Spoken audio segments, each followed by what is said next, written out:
Hey guys, Spidey Joe 9 here. I hope you're having a marvelous day. I'm here with Art from Goldin Auction. Yes, sir. Thank you for having me.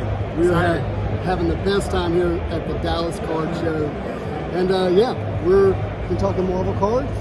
Quite a bit of talk. I was here last year. Very little chatter about Marvel cards, but the conversations happened pretty big. Yeah, now we're getting a lot of people stopping by and asking about Marvel and seeing what new cards we're going to have up in auction. So it's been exciting here in Dallas.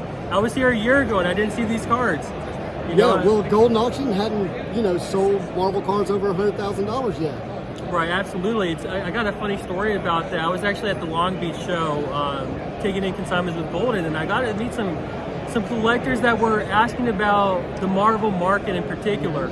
And for me, I'll be honest, I wasn't too educated on the cards in particular. I hadn't done my research, but I got to actually hold them in hand and see them for the first time. And once you hold them in hand, and man, you see them for the first time, they just pop. And then they just click right away. Why aren't these cards worth more? Because Marvel has such a big fan base, diehard fan base from all ages, and obviously the Marvel Universe movies that come out year in, year out. I felt like it was about time that Marvel had a big push, and I told him, I feel like we could do something here. And you have. I mean, you had a really big auction that really changed the course of Marvel cards. I think it's historic in a sense. Back May of 2020, when the green PMG Spider-Man sold for $34,000, which isn't a lot in the trading card space, right? I mean, it's a lot of money, don't get me wrong, but it's not a newsmaker necessarily. Right. But in the Marvel card world, it made big news. We went into that auction thinking, 10, 13,000, hit 34, and then all of a sudden the story of PMGs grew even more. It started to grow really beyond the Marvel card hobbyist, so to speak, into people who view trading cards as assets, things that they can invest in and then maybe resell one day. Absolutely. And they started realizing, hey, these things are pretty rare, and then you start getting more calls. Yeah, we started getting a lot more calls, and for me personally, it was such a pleasure working with this community, just because everyone's so friendly, and me being someone that wasn't too educated on some of these cards or what rarity or what a titanium card is. I honestly thought he was talking about Captain America's shield for my Marvel knowledge in comic books. Yeah.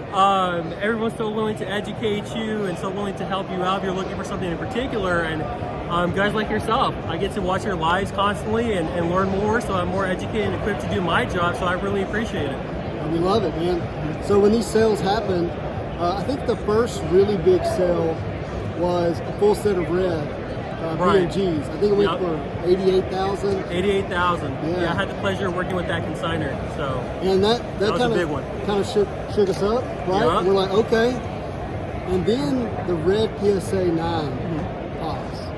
Yeah, the red PSA 9. And now it hit the market. Sold for $72,000. Right. And then they're like, okay, is that a fluke because the movie just came out? People are hyped about Spider-Man.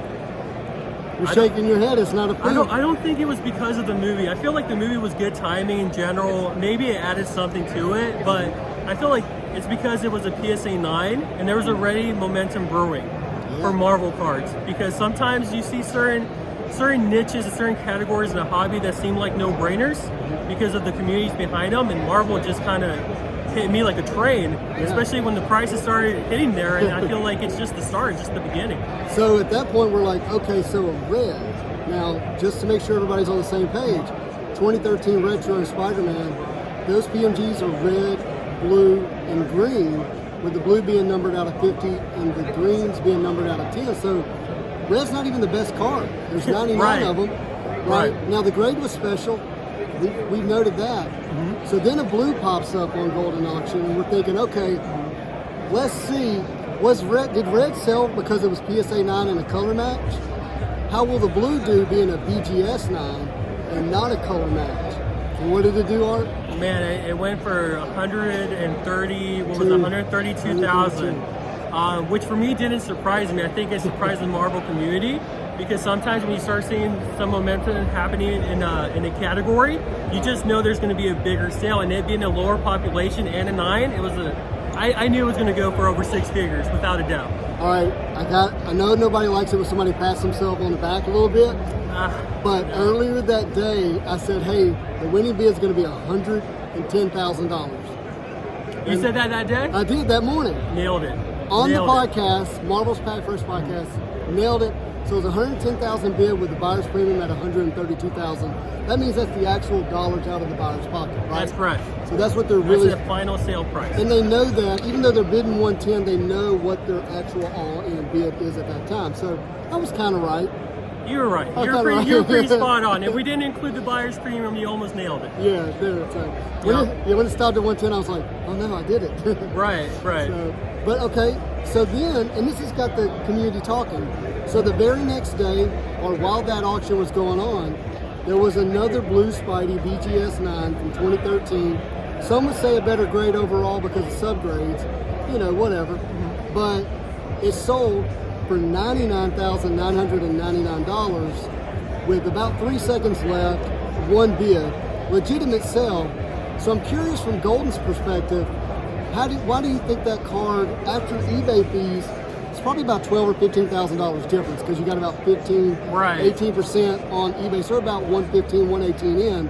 Why did that one go for that number and Goldin went for 132? Well, honestly, it could be a multitude of factors, right? In my opinion, the pictures of that one on eBay weren't as clear cut.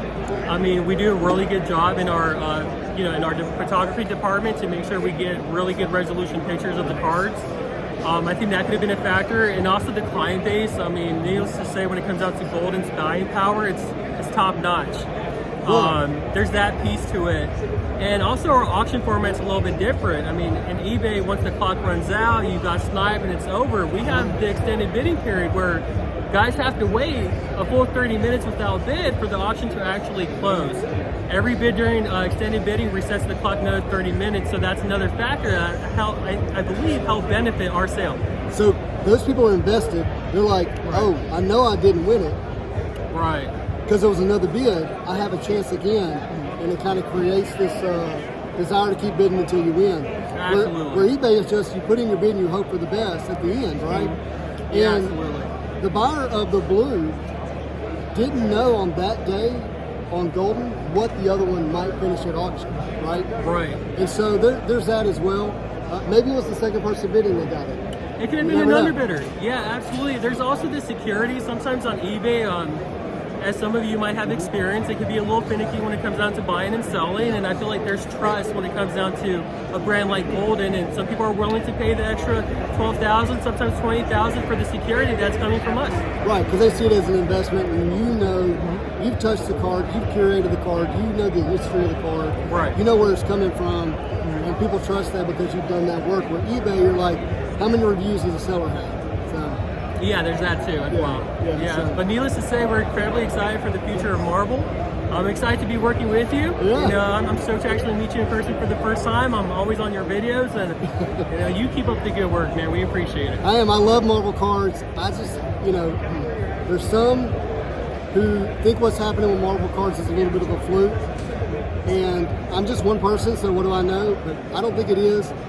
Being involved in the community, talking to people, there are sales that are going on that are happening outside of public eye that are special, that support what Goldin is doing. There's a reason why they're behind it. And we're going to continue to see Marvel cards grow, see the hobby grow. It's going to be a lot of fun if you don't fight against it and you kind of get in that current, ride the ride. It's going to be great. Absolutely, man. Thank you for having me speak. I really appreciate it. Do you know what we say? What do we say? We say Marvel cards, baby. Marvel cards, baby. Have a marvelous day. Have a marvelous day.